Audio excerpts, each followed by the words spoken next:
الرجيم بسم الله الرحمن الرحيم وقال ربكم ادعوني استجب لكم صدق الله العظيم. مشکل صورت حال ہے. رب اشرح لي صدري ويسر لي امري واحلل عقدة من لساني يفقهوا قولي. اللهم الهمنا رشدنا واعذنا من شرور انفسنا. جی اللهم انفعنا بما علمتنا وعلمنا ما ينفعنا وزدنا علما. اللهم صل على سيدنا محمد وعلى آل سيدنا محمد وبارك وسلم آمین یا رب العالمین.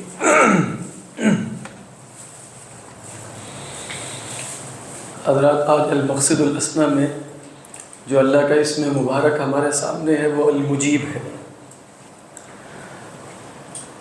المجیب کا لغوی معنی آپ سب کو معلوم ہوگا، جواب دینے والا. اجاب یجیب اجابتاً. اور قرآن مجید میں اللہ کے لیے یہ لفظ بھی ہے ان ربی قریب مجیب. حضرت ہود علیہ السلام نے فرمایا کہ میرا رب قریب بھی ہے اور جواب بھی دیتا ہے. اسی طرح جو دو مشہور آیات ہیں علماء نقل کرتے ہیں اس جگہ پر، آپ دیکھ رہے ہیں کہ امام غزالی علیہ الرحمہ عموماً آیات سے استدلال نہیں کر رہے ہیں، کیونکہ یہ بات جیسے معلوم ہے کہ جو یہ کتاب پڑھے گا اس کے ذہن میں وہ تمام آیات حاضر ہیں کہ جس میں اللہ کی اس صفت کا ذکر ہوا. تو مشہور آیت سورہ بقرہ کی ہے کہ اجیبو، وہ بھی اسی سے اجیب دعوت الداعی اذا دعان فلیستجیبوا لی ولیؤمنوا بی لعلہم یرشدون. اور دوسری آیت جو ہے وہ شکریہ، دوسری آیت جو ہے وہ سورہ غافر کی ہے وقال ربکم ادعونی استجب لکم، کہ آپ کے رب نے فرمایا کہ مجھے پکارو میں تمہاری پکار کا جواب دوں گا. ان الذین یستکبرون عن عبادتی سیدخلون جہنم داخرین. تو یہاں علماء نے جیسے نقل کیا کہ بندہ مومن کے نا دو فریضے ہیں، ایک ہے دعوت، ایک ہے دعا. یعنی آپ دیکھیے کہ دونوں ہی دال عین واو سے برآمد ہوتے ہیں. یعنی دعوت میں تعلق ہے مخلوق سے، خیر کی طرف بلانا. کنتم خیر امۃ اخرجت للناس تأمرون بالمعروف وتنہون عن المنکر. اسی طرح فرمایا نا کہ وَلْتَكُمْ مِنْكُمْ أُمَّةٌ يَدْعُونَ إِلَى الْخَيْرِ. تو کہا کہ بھئی مخلوق سے تعلق شفقت کا ہے، مخلوق سے تعلق رحمت کا ہے اور انہیں خیر کی طرف بلانے کا ہے. تو اس کو ہم کیا کہتے ہیں؟ دعوت. تو ہمارے ذہن میں دعوت سے شاید صرف نصیحت آتی ہے، لیکن دعوت کا مطلب ہے دعوت الی الخیر، دعوت الی الخیر. اور دوسرا اسی مادے سے ہے دعا. اور دعا جیسے عبودیت کا اظہار ہے، یعنی اللہ سبحانہ و تعالیٰ کے ساتھ جو ہمارا تعلق عبودیت ہے کہ وہ ہمارا رب ہے اور ہم اس کے بندے ہیں، اس کا سب سے بڑھ کر اظہار ہوتا ہے دعا میں. تو لہذا مخلوق کے ساتھ شفقت کا اظہار، رحمت کا اظہار دعوت میں ہے، اور اللہ سبحانہ و تعالیٰ کے سامنے عبودیت اور عاجزی اور انکساری کا جو اظہار ہے وہ دعا کی صورت میں ہے. اسی لیے آپ دیکھیے کہ وقال ربکم ادعونی استجب لکم کے فوری بعد ہے ان الذین یستکبرون عن عبادتی. یعنی گویا جو مجھے نہیں پکار رہا وہ میری عبادت سے استکبار کر رہا ہے. تو گویا دعا جو ہے وہ عدم استکبار کا نام ہے، دعا جو ہے وہ چھوٹے بننے کا نام ہے، دعا جو ہے وہ اپنے آپ کو خدا کے سامنے فقیر بنانے کا نام ہے کہ میں کچھ بھی نہیں ہوں اور آپ ہی سب کچھ کریں گے. تو لہذا میرا آپ سے تعلق دعا کا ہے. تو میرا تعلق داعی کا ہے. اللہ سبحانہ و تعالیٰ کی طرف سے جو اس دعوت پر استجابت ہوتی ہے تو وہ تعلق اجابت اور استجابت کا ہے. ہم اللہ کو پکارتے ہیں، اللہ تعالیٰ ہماری دعا قبول کرتا. دیکھیے دعا کے حوالے سے جو مبحث ہے وہ امام ابن قیم علیہ الرحمہ نے جیسے الجواب الکافی ان کی کتاب ہے نا، ذکر بھی کیا تھا 3-4 کتابوں کا، اس میں جیسے دعا کا پر ایک الگ سا باب باندھا ہے اور اس میں دعا کے جو ہے وہ فضائل اور دعا کے آداب اور دعا نے ہر صورت میں قبول ہونا ہے. جیسے آپ نے حدیث سنی ہوگی ترمذی کی کہ لا يرد القدر الا الدعاء، کہ تقدیر کو پھیرنے والی شے بھی کوئی نہیں ہے سوائے دعا کے۔ اسی طرح ایک حدیث نقل کی جاتی ہے کہ الدعاء والقدر یتعالجان بین السماء والارض، کہ بھئی دعا اور تقدیر میں لڑائی ہوتی ہے زمین و آسمان کے درمیان، تو دعا یہاں سے اوپر چڑھتی ہے اور تقدیر اوپر سے نازل ہوتی ہے۔ بس یہ ذہن میں رکھیں کہ ہماری دعا بھی اللہ کی تقدیر میں شامل ہے، نفر من قدر اللہ الی قدر اللہ۔ تو جس کو غلبہ ہو جاتا ہے تو وہ غالب آ جاتی ہے، یعنی یا تو دعا تقدیر کو دفع کر دیتی ہے، یا دعا تقدیر کو دفع نہیں کر پاتی اس اعتبار سے کہ دعا میں اتنی قوت نہیں ہے جتنی ہونی چاہیے، تو پھر بھی کیا ہے، تقدیر کی شدت میں لازماً کمی ہو جائے گی۔ تو پھر صحابہ نے کہا کہ اس کا مطلب تو یہ ہے کہ دعا میں تو خیر ہی خیر ہے، تو اور ہم تو بہت زیادہ اذن نکثر، صحابہ نے کہا ہم تو پھر بہت ہی دعائیں کریں گے۔ اللہ کے رسول صلی اللہ علیہ وسلم نے فرمایا اللہ اکثر، تو اللہ اس سے بڑھ کر دینے والا ہے۔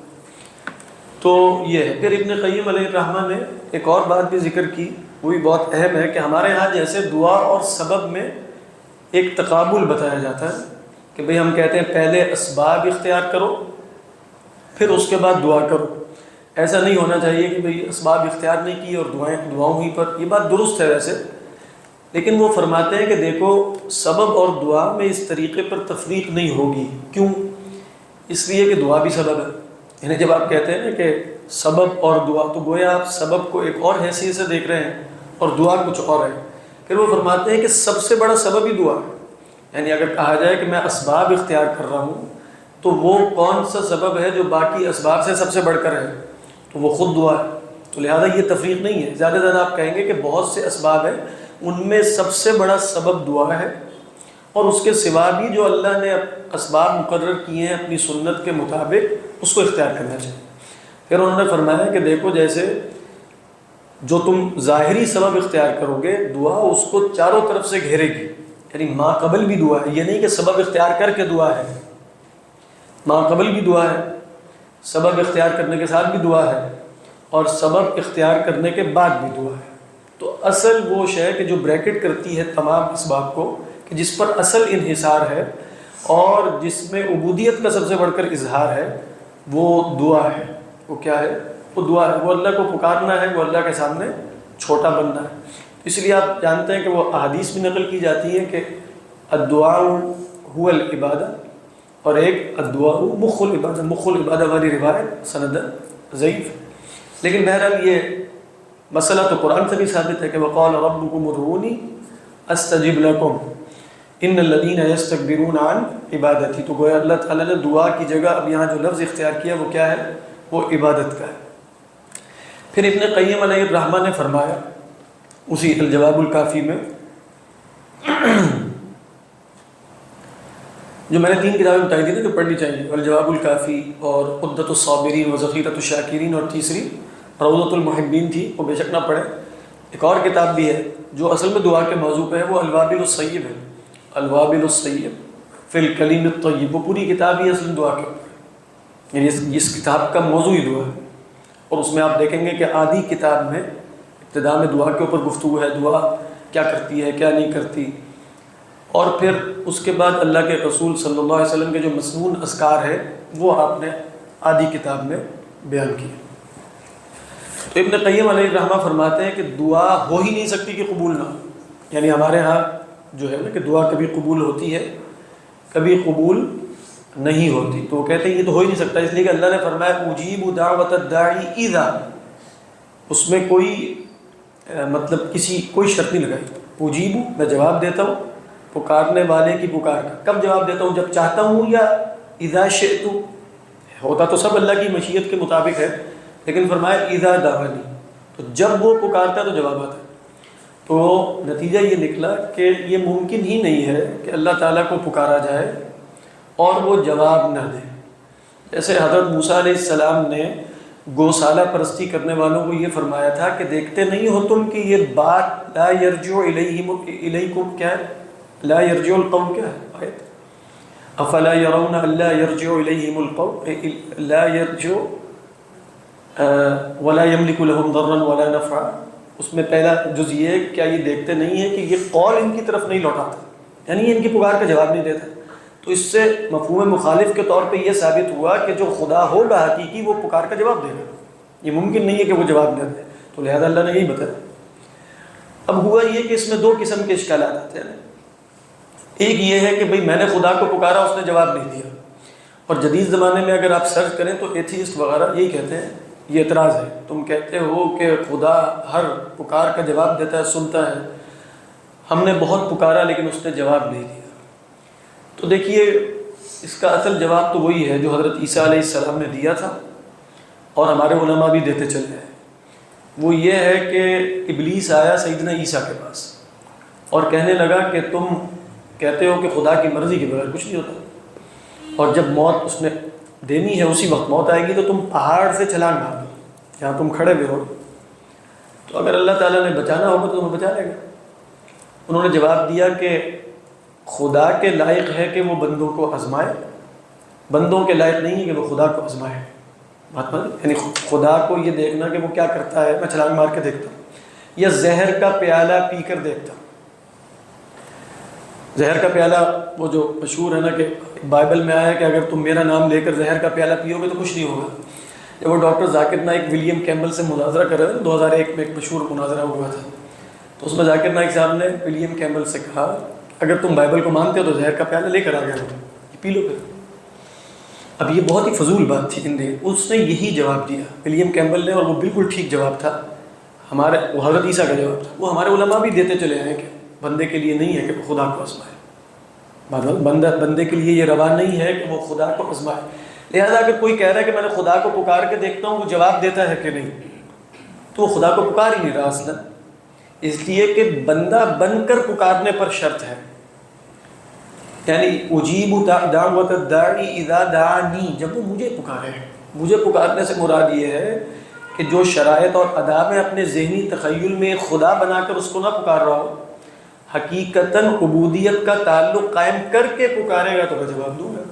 لہذا اس طریقے پر پکارنا کہ جس میں نے ابھی اس کی ربوبیت بھی تسلیم نہیں کی، اس کو العلیم الحکیم القدیر بھی نہیں مانا، اور پھر پکار کے دیکھ رہا ہوں کہ ادھر سے کوئی فون اٹھاتا ہے کہ نہیں اٹھاتا، تو یہ خدا کو پکارنا نہیں ہے، تو اپنے کسی تصور کے، اپنے کسی بنائے ہوئے خیالی تصور کو پکارنا ہے، وہ خدا نہیں ہے۔ تو شرط کیا ہے؟ اذا دعانی، یعنی جب وہ مجھے پکارے۔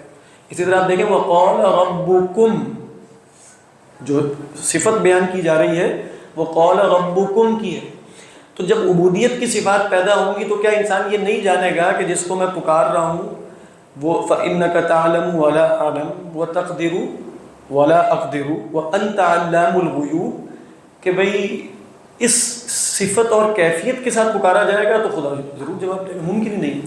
لیکن اگر اس صفت اور کیفیت کے ساتھ نہیں پکارا جا رہا تو خدا کی طرف سے جواب آنے کی بھی کوئی گارنٹی نہیں ہے، کوئی دلیل نہیں ہے۔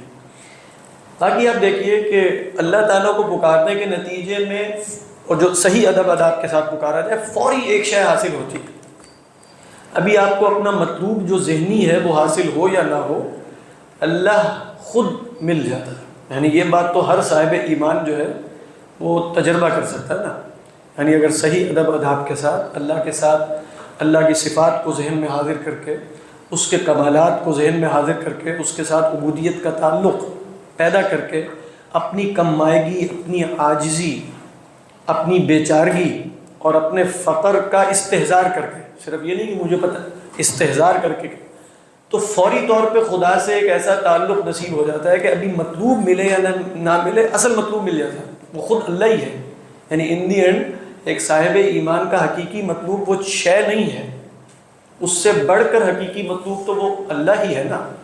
تو اللہ کو پکارنے کے نتیجے میں وہ شے ملے یا نہ ملے وہی ملتی ہے، یا اس سے بہتر ملتی ہے، جو بھی آپ نے حدیث میں صورتیں پڑھی ہوں گی نا، مصیبت ٹلتی ہے، آخرت میں محفوظ ہو جاتی ہے، وہ تو ملتی ہے، لیکن اللہ مل جاتا ہے۔ اور اگر شرط یہ ہے، اگر صحیح دعا ہے نا، صحیح دعا جس کی قبولیت کا 100% اللہ کی طرف سے وعدہ ہے، وہ وہی دعا ہے کہ جس کے فوری بعد خدا ملے۔ اگر اس دعا کے فوری بعد اللہ پر توکل اور ایمان اور اس سے محبت میں اضافہ محسوس نہیں ہوا، تو اس کا مطلب ہے وہ دعا ہوئی ہی نہیں ہے ابھی، کہ جس کو پورا کرنے اور جس کی استجابت کا اللہ نے وعدہ کیا ہے. تو وہ ادب آداب بھی ابن قیم علیہ الرحمہ نے ذکر کیے ہیں. یہی سارے ادب آداب ہیں. انسان عبودیت کا استحضار کرے، اللہ کی ربوبیت کا استحضار کرے، اور ربوبیت میں تمام صفات ربوبیت اور صفات کمالات ہیں. پھر کہتے ہیں کہ اپنے گناہوں سے استغفار کرے، کیونکہ گناہ جو ہیں وہ حجاب ہوتے ہیں بندے اور دعا کے درمیان. جو مظالم ہیں، لوگوں کے جو حق مارے ہوئے ہیں، وہ حجاب بنتے ہیں. عقل حرام جو ہے وہ حجاب بنتا ہے. فَأَنَّا يُسْتَجَابُ لِذَلِكَ، جو صحیح حدیث میں ہے نا کہ اس کی دعا کیسے قبول ہوگی پھر؟ تو وہ تو حرام کھا کر پہنچ گیا ہے کعبہ. تو اس سے بھی پتہ چلا کہ حرام کھا کر بھی لوگ کعبہ پہنچ سکتے ہیں. تو کہتے ہیں جب تک بلاوا نہ آئے، اور بلاوا سب کو آ رہا ہے، حرام کھا کے بھی لوگ وہاں سے پہنچ جاتے ہیں، وہاں پہنچ جاتے ہیں اور حرام کھاتے ہوئے واپس آتے ہیں. تو حرام کا مال ہے. پھر فرماتے ہیں کہ دعا کے جو ادب آداب ہیں وہ کیا ہیں؟ بھئی اللہ کی حمد و ثنا کا مطلب ہی یہی ہے کہ ابتداء میں کہ آپ نے پہلے اللہ کی ربوبیت کا استحضار کرنا ہے. یعنی جب ہمیں دعا کا جو سلیقہ بتایا گیا ہے وہ اللہ کی ثنا ہے نا پہلے. اس کے بعد نبی اکرم صلی اللہ علیہ وسلم پر درود ہے کہ گویا جس ہستی نے تعارف کروایا ان صفات ربوبیت کا، اس کا احسان مانا جائے. اس کے بعد گناہوں سے استغفار کی جائے، پھر اپنی عرضداشت پیش کی جائے. اور پھر فرماتے ہیں کہ بہتر ہے کہ دعا سے پہلے صدقہ دیا جائے. یعنی کوئی خاص دعا کرنی ہے اس سے پہلے انسان کچھ نہ کچھ صدقہ کرے، کیونکہ صدقہ خود بلاؤں کو ٹالتا ہے. ان الصدقۃ تطفئ غضب الرب، حدیث میں ہے. پھر فرماتے ہیں کہ دعا کے لیے ان اوقات کو چنا جائے کہ جن کے بارے میں اللہ کے نبی صلی اللہ علیہ وسلم نے فرمایا کہ ان اوقات میں دعا قبول ہوتی ہے.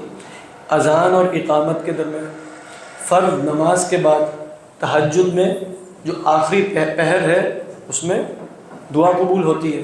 جمعے کے دن ایک گھڑی ایسی آتی ہے جس میں لازماً دعا قبول ہوتی ہے. بعض نے کہا کہ وہ امام کے جو دو خطبے ہیں اس کے درمیان جو سکتہ ہے، اور اکثر علماء نے کہا کہ وہ عصر اور مغرب کے درمیان ایک گھڑی ہے. حضرت عائشہ کا قول یہ ہے، قول نہیں ہے بلکہ ان کا عمل یہ ہے کہ وہ گھڑی بالکل غروب شمس سے پہلے کی ہے، کیونکہ وہ اپنی ایک آزاد کردہ باندی کو حکم دیا کرتی تھی، باہر بٹھا دیتی تھی کہ تم ذرا دیکھتے رہو، اور مجھے جب سورج بالکل غروب ہونے کے قریب ہونا تو پھر مجھے بتانا. اس وقت وہ جمعے کے دن دعا میں مشغول ہو جاتی تھی. وہ اور بھی جیسے سجدے میں دعا، اور بھی اسی طرح تشہد جو ہے اس کے آخر میں، یعنی جب آپ درود پڑھ چکے ہوتے ہیں تو اس کے آخر میں دعا کی قبولیت ہے، اور دعا مانگنے کا حکم دیا گیا اللہ کے رسول صلی اللہ علیہ وسلم کی طرف سے. تو فرماتے ہیں کہ بھئی ایسے مواقع بھی تلاش کیے جائیں کہ جن میں دعا کی جائے. اور پھر بہتر یہ ہے کہ اپنی عرضداشت پیش کرنے کے لیے اگر کوئی مسنون صیغہ بھی مل جائے، یعنی اللہ کے رسول صلی اللہ علیہ وسلم کے الفاظ مبارک حاصل ہو جائیں تو ان الفاظ مبارک کو اختیار کر لیا جائے، اس میں مزید برکت ہے. تو یہ شرائط اس طرح کی ذکر کرنے کے بعد فرماتے ہیں اگر یہ دعا کی جائے گی تو اس کے رد ہونے کا کوئی احتمال ہی نہیں ہے، امکان ہی نہیں ہے کہ وہ رد ہوئے گی. اور کیوں وہ دعویٰ یہ کر رہے ہیں؟ اس لیے کہ یہ اللہ نے وعدہ کیا، یہ دعویٰ نہیں ہے ان کا. کیونکہ اللہ نے جب فرمایا ہے کہ ادعونی استجب لکم، تو اس کا مطلب یہ ہے کہ دعا کی جائے گی ادب آداب کے ساتھ، شرائط کے ساتھ، تو اس کی عدم قبولیت کا کوئی احتمال اور امکان نہیں ہے. تو یہ جیسے اللہ کی صفت کیا کہیں، اللہ کا اس میں مبارک ہے مجیب، کہ وہ جواب دینے والا ہے. 1 منٹ کا وقت. ہاں وہ بھی بہت اہم ہے. یعنی وہ صیغہ جو ہے، یعنی فرمایا نا فَلْيَسْتَجِيبُوا لِي، اور اس میں مزید اہم کیا ہے فَلْيَسْتَجِيبُوا لِي، تو بہرحال احکام شرعیہ پر عمل ہے. اس کے بعد دیکھیں ایک اور بات وہ اضافی لگ رہی ہے کہ اگر اللہ کو پکارا جا رہا ہے اور تو ایمان تو ہے، تو فرمایا فَلْيَسْتَجِيبُوا لِي وَلْيُؤْمِنُوا بِي لَعَلَّهُمْ يَرْشُدُونَ. یہاں بھی جیسے ابن قیم اور امام غزالی نے بھی احیاء العلوم میں کہ پکارتے وقت انسان کا اعتماد کئی دفعہ اسباب پر ہوتا ہے. یعنی پکار وہ اللہ کو رہا ہے، ایمان اسباب پہ کہ اللہ بھی دے گا تو فلاں فلاں سبب سے ہی دے گا. تو یقین کس پر ہے؟ سبب پر. تو فرمایا وَلْيُؤْمِنُوا بِي، میرے اوپر ایمان پختہ رکھو. پھر یہ دعا جو ہے وہی آپ کہیں صفات ربوبیت کا استحضار، اور سبب جو ہے وہ کچھ نہیں ہوتا. اللہ حاضر سبب سے بھی دے سکتا ہے، غیر حاضر سبب سے بھی دے سکتا ہے. کوئی نیا سبب پیدا فرما دے، بلا سبب بھی دے سکتا ہے. وہ جو فرمایا نا کہ ان اللہ یرزق من یشاء بغیر حساب، تو بغیر حساب کا ایک معنی یہ لیا گیا ہے کہ بغیر حسبان، انسان کے گمان میں بھی نہ ہو، وہاں سے وَيَرْزُقُهُ مِنْ حَيْثُ لَا يَحْتَسِبُ، تو ایمان بھی اللہ ہی پر رکھا جائے۔ تو آپ دیکھیں گے یہ سب باتیں آسان ہوتی ہیں جب اسباب کم ہو، ایسا ہی ہے نا، یعنی اسباب اگر ختم ہوتے چلے جائیں، یہاں تک کہ میرے پاس کوئی سبب بھی نہ رہے، تو مضطر کی دعا لازماً کیوں قبول ہوتی ہے؟ اَمَّن يُجِيبُ الْمُضْطَرَّ اِذَا دَعَاهُ، کہ کون ہے جو مضطر کی پکار کا جواب دیتا ہے جب وہ اسے پکارے۔ علماء نے کہا کہ مضطر کے سامنے سبب کوئی نہیں ہے نا، تو واقعتاً جب اللہ کو پکارتا ہے تو دل میں کوئی سبب حاضر نہیں ہوتا۔ کیوں؟ کیونکہ وہ سبب رہا کوئی نہیں ہے، جیسے وہ ڈوب رہا ہے سمندر میں۔ اور اسی لیے کہا جاتا ہے نا کہ بعض بزرگوں کی دعا میں، شاید مرفوع روایت بھی ہو واللہ اعلم، کہ انی ادعوک دعاء الغریق، میں آپ کو ویسے پکار رہا ہوں جیسے غریق پکارتا ہے۔ تو اب غرق ہونے لگا سمندر میں، دور دور کوئی شے نہیں ہے، کوئی لکڑی نہیں ہے، کوئی جہاز نہیں ہے، کوئی بچانے والا نہیں ہے، تو اب وہ ڈوبنے لگا۔ تو یہ جو دعا الغریق ہے یہ مضطر ہے۔ فرمایا کہ ایسے شخص کی دعا قبول ہوتی ہے اس لیے کہ اب سبب اس کے دل میں حاضر ہی نہیں رہا، سبب ہے ہی نہیں، اس لیے حاضر کیسے؟ اگر انسان اسباب کے ہوتے ہوئے بھی یہ نگاہ پیدا کر لے تو اس کی دعا لازم قبول ہوگی، یعنی سبب اس کے دل میں حاضر نہ ہو، مشکل کام ہے۔ ہاں میں بتا ہی رہا تھا کہ اگر اسباب کم ہو تو یہ کیفیت پیدا کرنا آسان ہو جاتا ہے، جیسے پرانے زمانے میں اسباب کم ہوتے تھے، لیکن جیسے جیسے دنیا ترقی کرتی گئی، مراد یہ ہے، اور اسباب بڑھتے چلے گئے، تو اب آپ دیکھیں گے اسباب پر اعتماد بھی اتنا ہی بڑھ گیا ہے، اور دعا کی قبولیت کی شرط پورا کرنا اتنا ہی مشکل ہو گیا، اس لیے کہ اسباب اتنے زیادہ ہیں کہ وہ دل سے نکلتے ہی نہیں ہیں، اور ان پر اعتماد اور انحصار اور توکل اور بھروسہ بڑھتا ہی چلا جا رہا ہے۔ اس اعتبار سے کہا جائے گا، میں کہا جاتا تھا کہ ابھی کرامتیں نظر نہیں آتی، یہ چیز کہتے ہیں پرانے زمانے کے، ابھی کرامت دکھاؤ نا، تو اس لیے کہ نظر نہیں آتی کہ اللہ کے ولی کم ہو گئے، پہلے اللہ کے ولی بہت زیادہ تھے، یعنی کرامتیں نظر اس لیے نہیں آ رہی کہ جن لوگوں کے ہاتھ پر کرامت ظاہر ہوتی ہے، جو اللہ کے ولی ہیں، وہ کم ہے نا، تو کرامتیں بھی کم ہی نظر آئیں۔ اور کیوں کم ہے؟ اس لیے کہ مادیت بڑھتی چلی جا رہی ہے، اسباب پر اعتماد بڑھتا چلا جا رہا ہے، اور اسباب ہی سے ہونے کا یقین اور غیر سبب سے نہ ہونے کا یقین ہے، ٹھیک ہے، جو تبلیغی جماعت والوں کا اصول ہے اللہ سے ہونے کا یقین اور غیر سے، وہ ہمارا اسباب کے بارے میں بڑھتا چلا جا رہا ہے۔ تو کرامت کیسے ظاہر ہوگی؟ اگرچہ اس زمانے میں بھی ہوتی رہتی، یعنی اللہ کے نیک بندے ہیں جن کے ہاتھ پہ کرامتیں ظاہر ہوتی ہیں، خرق عادت واقعات بہت سے لوگ ایسے ہو سکتے ہیں کہ ان کے لیے نارمل ہوتے رہتے ہیں، ایسے کتنے واقعات ہیں، یعنی آپ خصوصاً جو ملک شام ہے نا، یہاں بھی ہیں، لیکن ملک شام چونکہ اولیاء کا علاقہ، ابھی بھی وہاں ایسے لوگ موجود ہیں، اور لوگ ان کے واقعات بتاتے ہیں جو واقعتاً مطلب جب وہ دعا کرتے ہیں تو دعا ہونی پوری، اور کوئی سبب نہیں ہے تو سبب لازماً ظاہر ہو۔ اللہ سے بندہ سچا ہو اگر اپنے تعلق میں، تو جیسے اللہ تعالیٰ بھی اس کو ہے نا، فَاذْكُرُونِي أَذْكُرْكُمْ، اگر اللہ کو وہ یاد کرتا ہے تو اللہ بھی اسے یاد کرے گا، ممکن نہیں۔ جی فرمائیے یونس، ذرا 3-4 منٹ لے لیجیے گا کیونکہ میں نے گولی کھا لی۔ من عاد لی ولی، جی جی، ہاں بالکل بالکل، تقرب، ہاں پھر آخر میں آتا ہے فَإِن دَعَانِي لَأُجِيبَنَّ،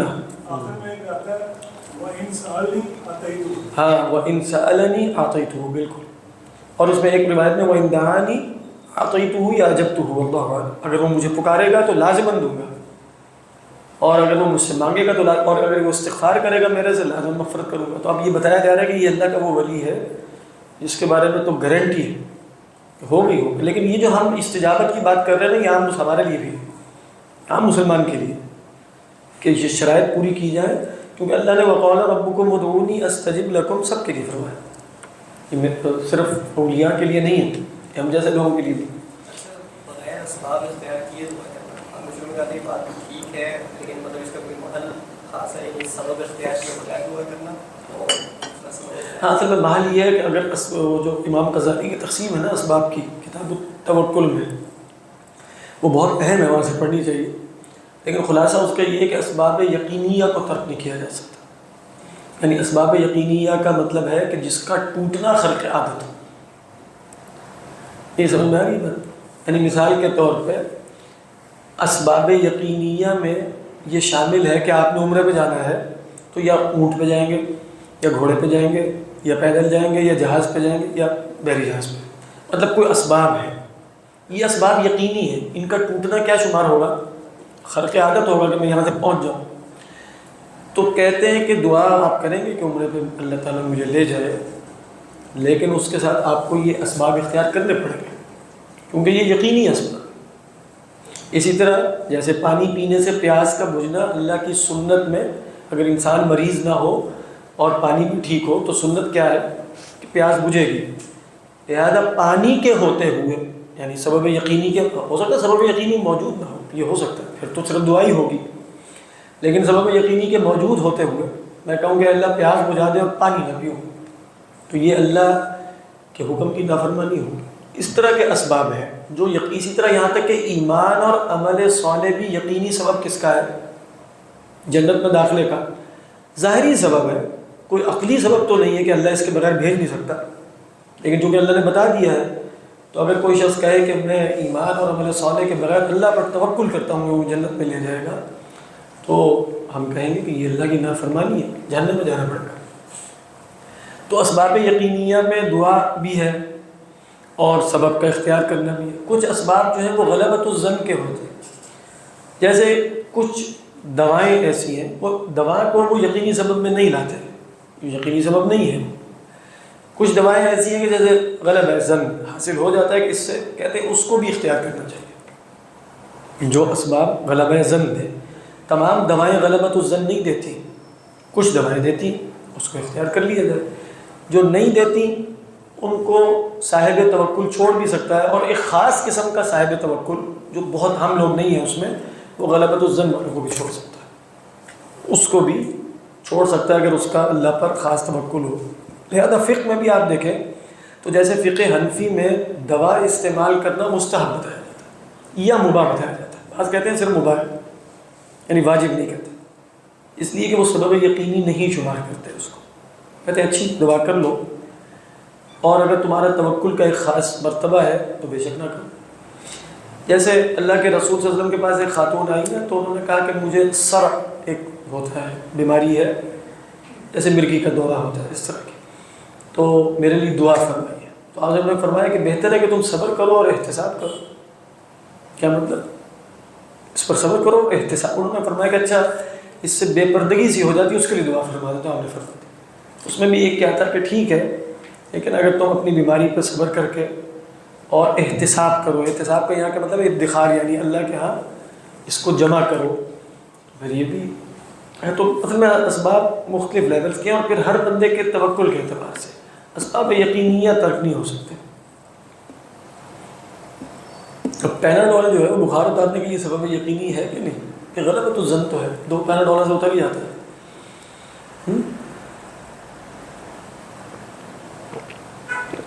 اگر دوائی کا استعمال نہ کرے اور کہیں ہم خاص توقع کریں تو یہ بھی وہی معاملہ نہیں ہو جاتا کہ ہم اللہ تعالیٰ کو آزما رہے ہیں؟ اصل میں اللہ کو آزمانا اس جگہ پر ہے کہ جہاں اللہ نے حکم دیا ہو اور آپ اس کی خلاف ورزی کریں. یعنی مثال کے طور پہ اللہ نے خودکشی سے منع کیا، اب کہ میں مینار پاکستان سے چھلانگ لگا کے دیکھتا ہوں، تو اب چونکہ وہاں اللہ کا ایک حکم موجود ہے نا کہ بھائی آپ خودکشی نہیں کر سکتے، تو لہذا وہاں تو توکل وغیرہ کا کوئی سلسلہ ہی نہیں. حرام میں اللہ پر توکل کیا کرنا کہ چلو شراب پی کے دیکھتے ہیں، نشہ نہیں ہوگا، اللہ پر توکل ہے مجھے، اور یہ کرتے ہیں اور یہ کرتے ہیں. لیکن اگر آپ حکم شرعی اس کا یہ نکالتے ہیں کہ وہ فرض یا واجب نہیں ہے، یعنی آپ دلائل کی روشنی میں کسی فعل کا حکم شرعی یا فرض ہوگا یا مستحب ہوگا، آپ کہتے ہیں مستحب ہے یا آپ کہتے ہیں مباح ہے، تو اس کا ترک آپ کے لیے جائز ہوتا ہے کہ نہیں؟ شریعت نے آپ کے لیے گنجائش رکھی ہے اس کو ترک کر دیں، رکھی، اس جگہ پر توکل ہو سکتا ہے. اگر فقہ حنفی والے کہیں بالفرض دوائی کا استعمال ہم نے شریعت کے کی تمام نصوص کو دیکھ کر ہماری رائے یہ بنی ہے کہ وہ مباح ہے، اور آپ فقہ حنفی پہ چلنے والے ہیں، تو مباح کا مطلب ہے کرو یا نہ کرو. تو اب حکم شرعی ہے نا یہ، یعنی اللہ، یعنی اس کیا مطلب ہے؟ اللہ آپ سے یہ کہہ رہا ہے اس اجتہاد کے مطابق، کیونکہ یہ ضمنی احکام ہوتا ہے اس اجتہاد کے مطابق اللہ آپ سے یہ کہہ رہا ہے دوائی اختیار کرو یا نہ کرو، تو پھر آپ کو اللہ اجازت دے رہے ہیں نا کریں. تو جب اللہ نے اجازت دے دی ہے پھر ہم وہاں توکل کر سکتے ہیں. لیکن اگر اللہ کہے کہ نہیں کرنی پھر آپ نہیں کریں. یہ فرق ہے. یعنی اس میں ہم اللہ کو کیوں نہیں آزما رہے؟ اس لیے کہ یہاں ہم نے اللہ کے کسی حکم شرعی کو نہیں توڑا. اور وہ جو حضرت عیسیٰ والی مثال ہے کہ شراب پی لو زہر پی لو یا پہاڑ سے چھلانگ لگا دو، وہاں ان دونوں افعال میں اللہ کی نافرمانی بھی موجود ہے. تو اب وہاں اللہ کو بھی آزمایا جائے. اللہ میں بڑے بزرگ سینئر بزرگ تھے، ان کو چوٹ لگی نیچی کھانسی، تو میرا ذاتی ایکسپیرینس ہے، تو وہ بس پانی سے صاف کر کے انہوں نے بس میں نے یہ علاج کرنا اور میں توکل کر رہا ہوں. حالانکہ بڑی اچھی میڈیسن آپ موجود ہے، اینٹی سیپٹک اور سارا کچھ، وہ نہیں کر رہے. آپ بڑا عجیب سا لگ رہا تھا.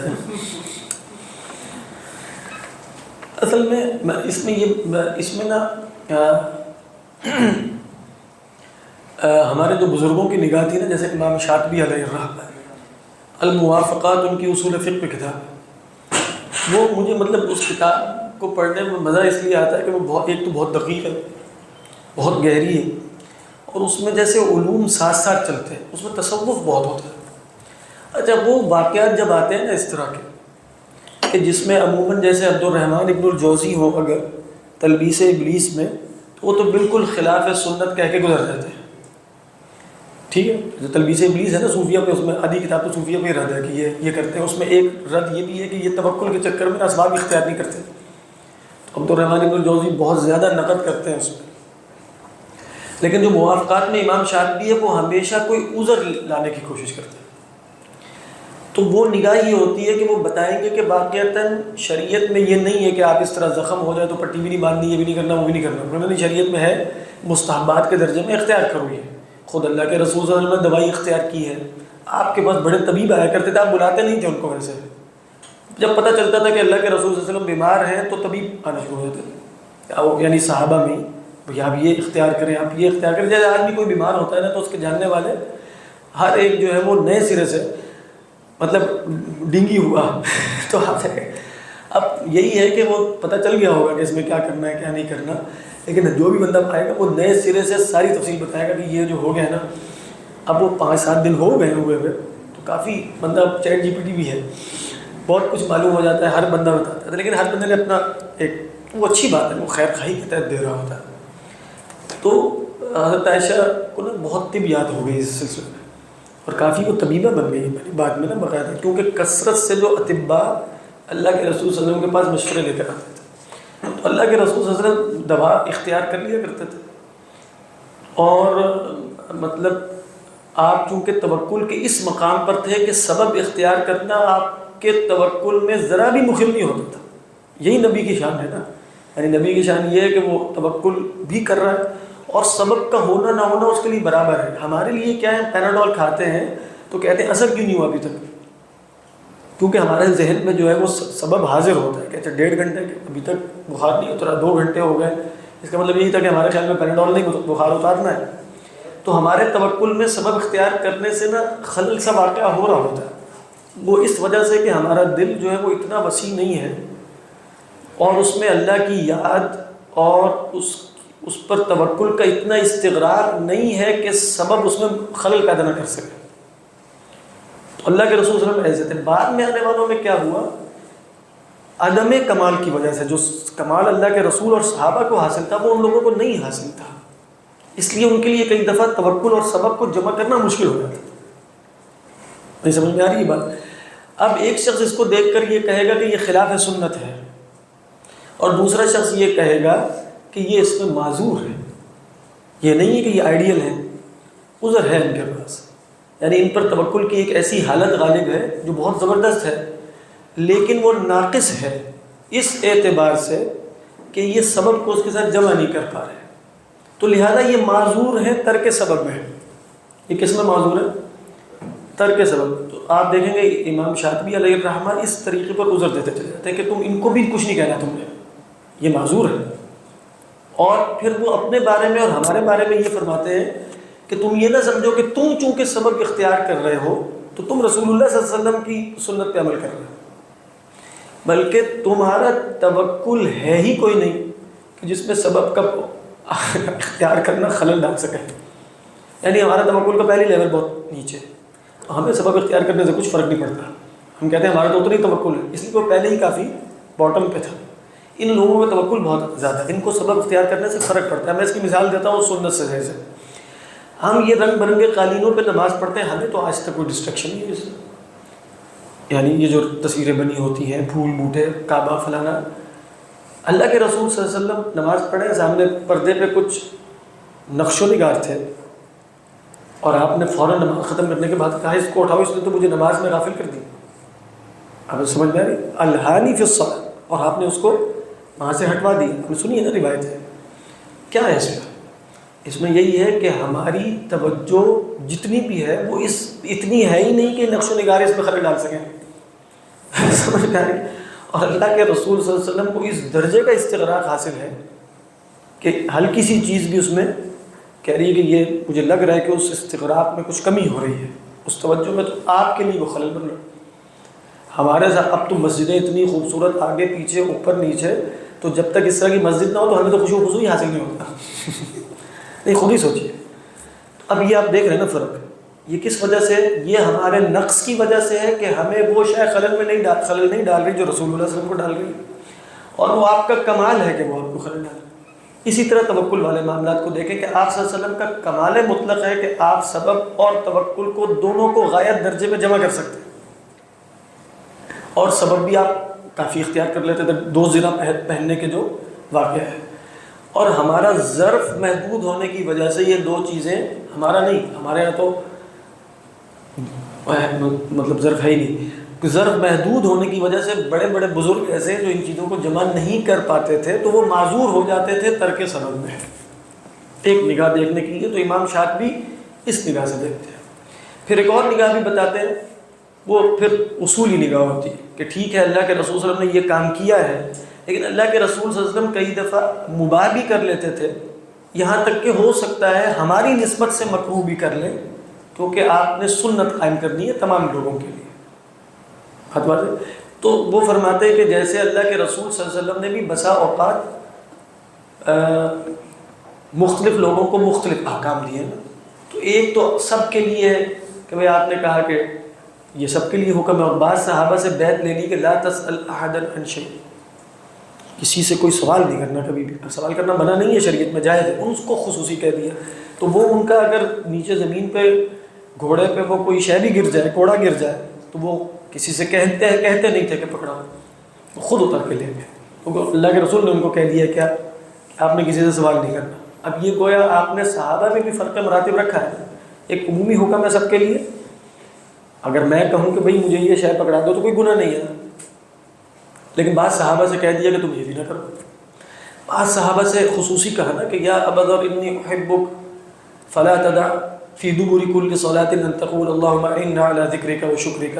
سب کو نہیں بتائی نہیں، تو ہمیں پتہ چل گئی نا ان کے ذریعے، لیکن کچھ صحابہ کو کچھ دعائیں الگ الگ سے بتائیے نا. آپ نے فرمایا یا ابا ذر انی اراک ضعیفا، اے ابو ذر میں تمہیں ضعیف دیکھتا ہوں. فلا تتأمرن علی اثنین، کبھی بھی 2 آدمیوں پر امیر نہ بننا. یہ ابو ذر کو کہا آپ نے، باقیوں کو نہیں کہا. حضرت ابو بکر کو نہیں کہا، حضرت عمر کو نہیں کہا کہ خبردار جو 2 آدمیوں پر بھی امیر بنے تو وہ خلیفہ کیسے بنتے پھر. لیکن حضرت ابو ذر کو کہہ دیا کہ تم اس طرح. اور حضرت ابو ذر کو خاص قسم کی روایات بتائیں جس میں دنیا کی مذمت ہے، جس میں مال و دولت کی مذمت ہے. آپ خاص طور پہ دیکھیں تو سیدنا ابو ذر سے اس طرح کی روایات مروی ہیں، گویا آپ صلی اللہ علیہ وسلم ابو ذر کو ایک خاص حیثیت سے تیار کر رہے تھے کہ صحابہ میں ایک نمونہ سیدنا ابو ذر کا بھی رہنا چاہیے، تاکہ جب دنیا داخل ہوگی انی اخشی علیکم الدنیا تو ابو ذر جو ہیں وہ بھی موجود ہوں. تو اس اعتبار سے ایسا لگتا ہے. پھر یہ بھی ایک نگاہ ہے جو امام شاطبی جیسے الموافقات میں دیتے چلے جاتے ہیں کہ اس طرح بھی دیکھنا چاہیے چیزوں. کبھی آپ معذور سمجھیں گے، کبھی آپ کہیں گے کہ یہ ایک مرتبہ ہے جو سب کے لیے نہیں ہے، خاص لوگ اس مرتبے پر. یہ جو آپ نے سوال کیا نا کہ ایک بزرگ، اس پر میں کہہ رہا ہوں کہ وہ آپ ہو سکتا ہے کہ آپ اور ہی دیکھیں اس چیز کو، لیکن آپ ان کو معذور سمجھیں. وہ توکل کی اس کیفیت میں ہیں کہ وہ یعنی ان سے حسن ظن رکھیں گے نا کہ یہ توکل کے ایک اعلیٰ مرتبے پر ہیں، اس کی وجہ سے یہ سبب اختیار نہیں کر رہے، تو یہ اس سبب نہ اختیار کرنے میں اپنی اس حالت اور کیفیت اور مقام کی وجہ سے معذور ہے۔ توکل جو ہے اصلاً فی نفسی اختیار سبب یا عدم اختیار سبب کا تو اس سے تعلق ہی نہیں ہے، اصل میں تو رؤیت سبب جو ہے وہ منافی ہے۔ ہاں اصل میں یہی ہے، یعنی انہوں نے جو کہا کہ اصل تو شاید رؤیت سبب ہے، یعنی یہ جو بزرگ تھے جو مثلا ترک سبب کرتے تھے، ان کا خیال کیا بن رہا ہے؟ اخذ سبب لازماً یفضی الی رؤیت السبب۔ جیسے امام غزالی علیہ الرحمہ کی اپروچ احیاء العلوم میں یہ ہے کہ جیسے ہم بھی کہتے ہیں کہ پیسے کا نہ ہونا یا نہ ہونا میٹر نہیں کرتا، یہ نان ایشو ہے، اصل میں تو پیسے کا دل میں ہونا محبت۔ لیکن وہ فرمائیں گے کہ یہ باتیں بہت اچھی ہیں آئیڈیلسٹک قسم کی، کہ تم دنیا میں ایسے سفر کرو جیسے کشتی پانی میں جا رہی ہے، پانی کے اوپر تیرتی ہے، پانی میں کشتی میں پانی نہیں آتا، اور دل میں دنیا نہیں ہونی چاہیے، چاہے ہاتھ میں ہو، بہت اچھی بات ہے، لیکن وہ فرماتے ہیں عموماً ایسا ہوتا کوئی نہیں ہے، ہاتھ میں ہوتی ہے تو دل میں ہوتی ہے، لہذا وہ پورا ایک آپ کہیں کہ پوری ایک اپروچ ہے۔ یہاں بھی اسی طرح یہ بزرگ کیا کہہ رہے ہیں کہ بھئی اچھی ہوتا وہی ہے، رؤیت سبب ہی عدم توکل پر دلیل ہے، لیکن ہم جب سبب اختیار کرتے ہیں تو رؤیت سبب بھی آ جاتی ہے، اس لیے ہم نے سبب اختیار کرتے ہیں۔ تو اب یہ پھر وہی بات ہو گئی کہ یہ اپنے اس ترک سبب میں معذور ہے۔ اللہ اعلم۔ یہ خلاصہ 2 منٹ کا وقفہ کہ وہ علماء جو عزاب تھے الذین آثروا العلم علی الزواج، میرا خیال ہے 100 کے قریب ہوں گے، اس سے بھی زیادہ ہے، علماء کی فہرست ہے کہ جنہوں نے شادی نہیں کی علم میں مشغول ہونے کی وجہ سے، آثروا العلم علی الزواج، ان کا اتباع نہیں کریں گے، ان کا اتباع اس بات میں ضرور کریں گے کہ ان کو علم سے بڑی محبت تھی، لیکن اس بات میں نہیں کریں گے کہ انہوں نے شادی نہیں کی، اس لیے کہ اگر ہم اس میں اتباع کریں گے نا تو گویا ہم بھی یہ دعویٰ کریں کہ ہم بھی اسی درجے میں مشغول ہیں علم میں جس درجے میں ابن تیمیہ مشغول ہے، ٹھیک، تو ہم تو نہیں اس درجے میں مشغول، ہمیں تو پتہ ہی ہے کہ ہم تو مشغول تو ہیں ہی نہیں، تو لہذا وہ عذر مجھے یا آپ کو کب ملے گا؟ جب میں ان جیسا بن کے دکھاؤں، پھر ہو سکتا ہے مجھے بھی عذر حاصل ہو جائے، لیکن اگر میں ان جیسا نہیں ہوں تو مجھے تو کوئی عذر حاصل نہیں۔ اللہ اعلم۔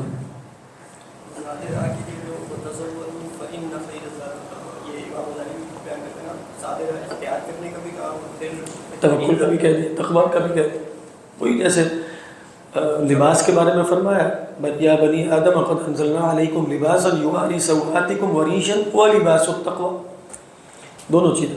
اسی طرح زیادہ راہ اختیار کرو، اور بہترین زیادہ راہ تو توکل ہے، یعنی تقویٰ کا مطلب یہی ہے، اور ایک مطلب یہ بھی لیا گیا کہ تقویٰ سے مراد ہے تقویٰ من السؤال، یعنی بہترین زیادہ راہ وہ ہے جس کے ذریعے تم سفر میں محتاجی سے بچ جاؤ، وہ بہترین زیادہ راہ ہے۔